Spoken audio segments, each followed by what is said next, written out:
Second process of project cost management, estimate cost. And it's all about estimating a cost of an activity. Since it's an estimate, there will be inaccuracy attached. And that is where the cone of uncertainty comes into the picture. So let us look at the cone of uncertainties before we get into the cost estimate further. Now, your estimate represent in general a cone of uncertainty. This is a time dimension of your project, and if you do any estimation at the initial stage of the project, there will be higher variance. It could be plus minus, the PMBOK talks about it could have a range of minus 25 to plus 75. But it's an indicative range. It's not like that PMBOK is saying this would be the range of your rough order of magnitude estimate. So estimate which we do at the initial stage of the project is called rough order of magnitude, and usually these estimates has higher variances. Now how high? It all depends upon the type of project you are dealing in, the type of experience you have in that particular area. If you have been doing those kind of projects for a long time and your processes were more or less stabilized, your variance might be less. But in general, whatever estimate you do at this stage and the estimate which you do at the later stage of the project will have a different accuracy level. The estimates done at the later stage of the project may have say minus 5% to 10% accuracy, because now you know about your project details well. You already know what kind of productivity is getting exhibited by your project team, what kind of rate you are getting for your material, and what kind of environment is surrounding you for your cost related expenses. So as you do or revise your estimates while doing the project work, you get better estimate for the later stage or the finishing budget. Now let us look at inputs which will give us an estimate of cost against an activity. So since we need to get the cost, first we need to look at the scope. So we have a scope baseline as an input. Now scope baselines gives us a broader assumptions, constraints, or some legal expenses which we have to do maybe at work breakdown structure level. Now scope baseline consists of scope statement, work breakdown structure, and WBS dictionary, work breakdown structure dictionary. And this may have information on guideline which will be relevant while we do an estimation for a given cost. Now this scope has been further divided into activities, and the project schedule represents those activities. Now project schedule has list of these activities, and each activity has a human resource and material estimated. Now with this is an essential input because we are trying to put a dollar against this particular activity, a dollar which represent an estimated cost of doing this particular activity. So in order to get this dollar, first we need to know what is the activity, what kind of material, what kind of human resource are attached with it. So an essential input for estimating cost. Now from where do we get the rate of the human resource? Human resource management plan. So human resource management plan tells us a rate which we should use while estimating cost for human. So here at this level we are getting a broad level guidelines and which is associated with the work breakdown structure. Here we are getting activities, and here we are getting a rate for humans who are allocated to that particular activity. So they play an essential role while we estimate cost for a given activity. What else? We need to know risks. So we need to get the input of risk so that we can know that what all activities has been scheduled in order to mitigate or contain these risks.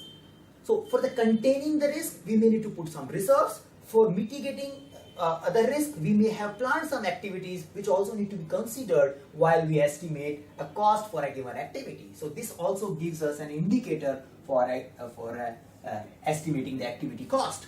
Now, along with these four, we need cost management plan, because this will tell us how to do an estimate, as we discussed in our previous process. We also need an enterprise environmental factor, market conditions, database of various material rates, etc. would be coming from here. Organization process assets, guidelines, templates, how do we do an estimate in an organization will be coming from here. So with these all input, experts need to look at the project they are looking on the basis of activities, scope, and the money needed on the basis of human resource, risks, enterprise environmental factors, and organization process assets, and they combine all these things together and gives us an estimate for a given activity. So first we need an expert judgment, because we need people to think about all this. So we need experts, and they will put their judgment in order to drive the cost. Now there are four types of estimation technique which has been discussed in this particular process. Let me write all the four and then we'll discuss them one by one. The first technique is analogous. The second is parametric. Third is bottom up. And the fourth is 3-point.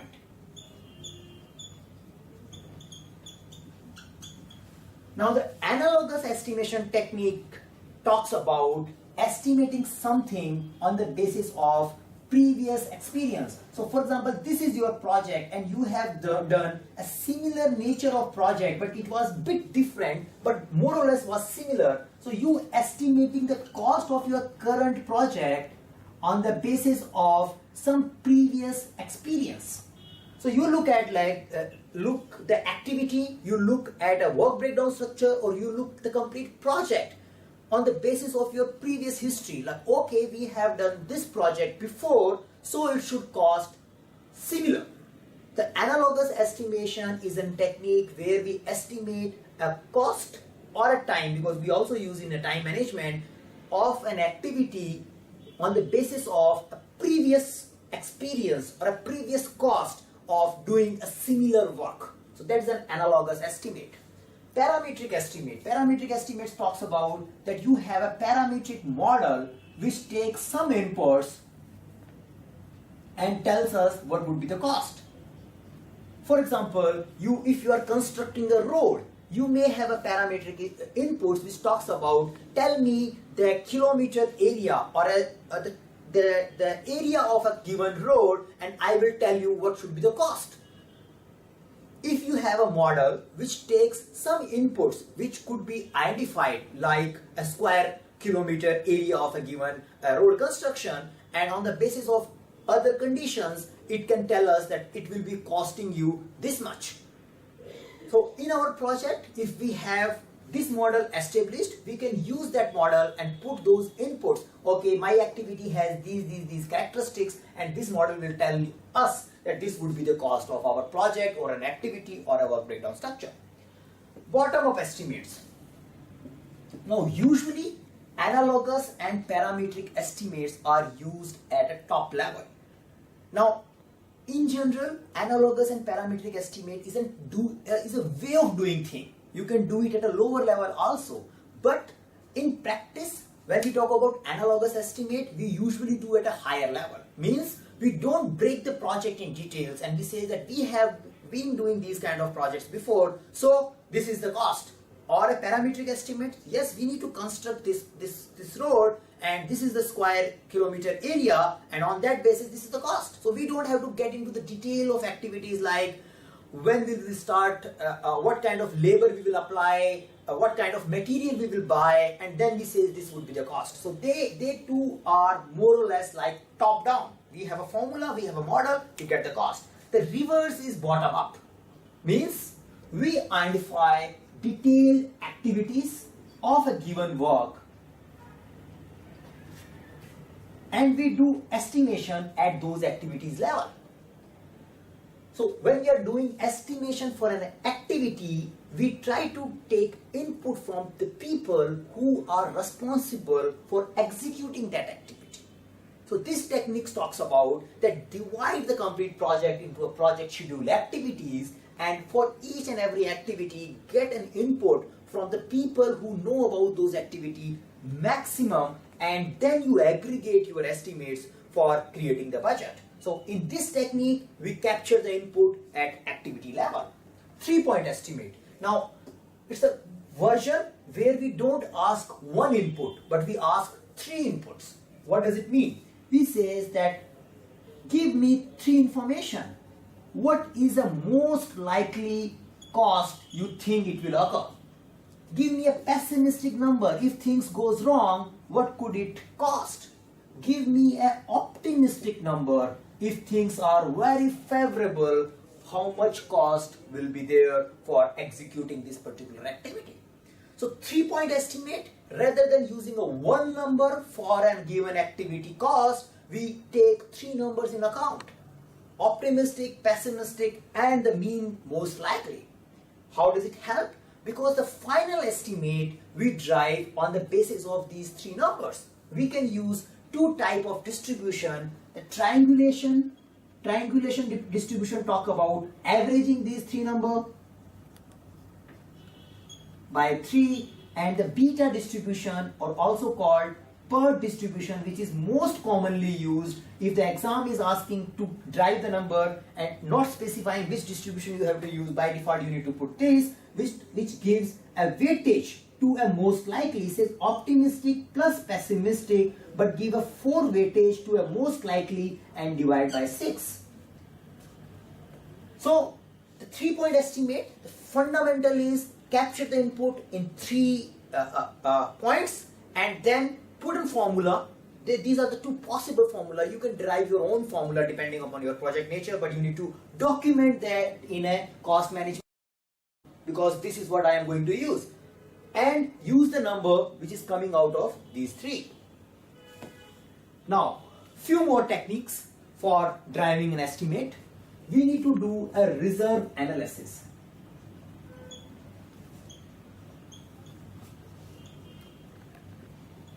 Now, reserve analysis is a technique which we do for, also called known unknown. So you will find a term called known unknown.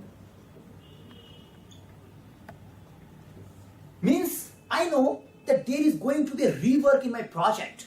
I know there is going to be defects in my project, but I don't know how much or how many. So I don't know how much rework there will be, how many defects I will get, but I think, since we have been seeing it historically, that there will be some amount of rework. So for that, I need to put some reserve. Now reserve can be put at a various level. Here we are talking about a reserve which we are putting against an activity. How much reserve we should put? It's a different theory. It all depends upon how you are planning to do your cost estimation. Your cost management plan should tell us what technique you should use and how much reserve you should use for an activity. Usually the reserves are driven by the randomness of an estimate.